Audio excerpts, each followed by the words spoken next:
Hi, this is Mike from thesubstream.com, and this is Watch This Instead for the week ending the 21st of May, 2010. It's a very important holiday this weekend, long weekend for us in Canada, because something very important happened with one of the different queens that's in charge of our country at some point in the past 700 years. She either died, got born, got married, or became the queen, and we celebrate this by drinking a case of beer and looking at pale babes and dudes in brand new swimsuits that they bought in the basement level of the Bay. So in deference to the May 24 weekend, I'm going to keep this very short. Also coming up this weekend is a movie called MacGruber, which is directed by a guy named Jorma Taccone, who is the handsome one, in my opinion.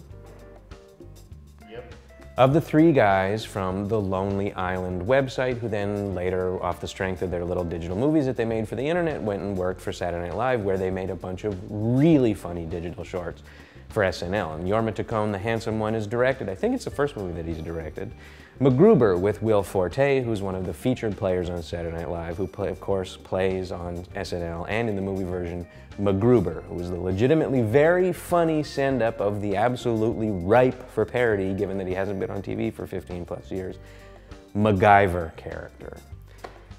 The bad news is that MacGruber is a Saturday Night Live film, which is kind of a kiss of death, historically speaking, despite successes like The Blues Brothers and Wayne's World. The good news is that it's probably the best Saturday Night Live film since Wayne's World. The semi-bad news on top of the good news that went on top of the first bad news is that's not saying very much.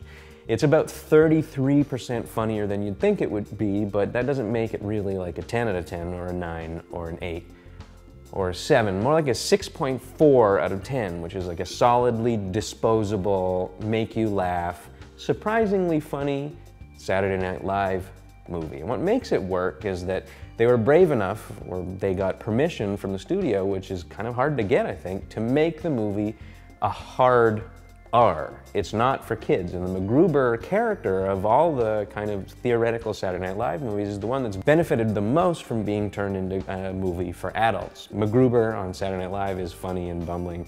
In the movie, he's like incredibly violent, incredibly sexist, and much funnier being directed by Jorma Taccone. The film also works because of an actor like Val Kilmer, who, even though he looks kind of weird, he's not aging gracefully, certainly not the way that you would expect a Hollywood leading man to age. His head's kind of growing that way.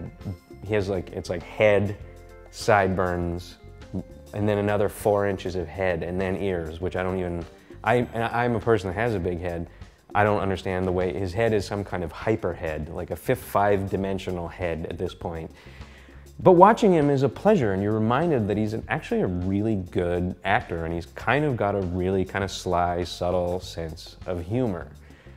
So if you are heading up to the cabin or the cottage, if you're from Ontario this weekend for May 24, and you don't want to stay inside and see MacGruber, and there's no movie theater in the small town where you're drinking your beer and looking at pale babes, stop by the little video store and see if you can find Spartan, directed by David Mamet, which stars Val Kilmer right at the beginning of his kind of unfortunate slide into enthusiastic participation in a series of direct-to-video thriller movies. It's nothing like MacGruber. In fact, it's one of the kind of action movies that MacGruber kind of makes fun of, but he's really enjoyable in it.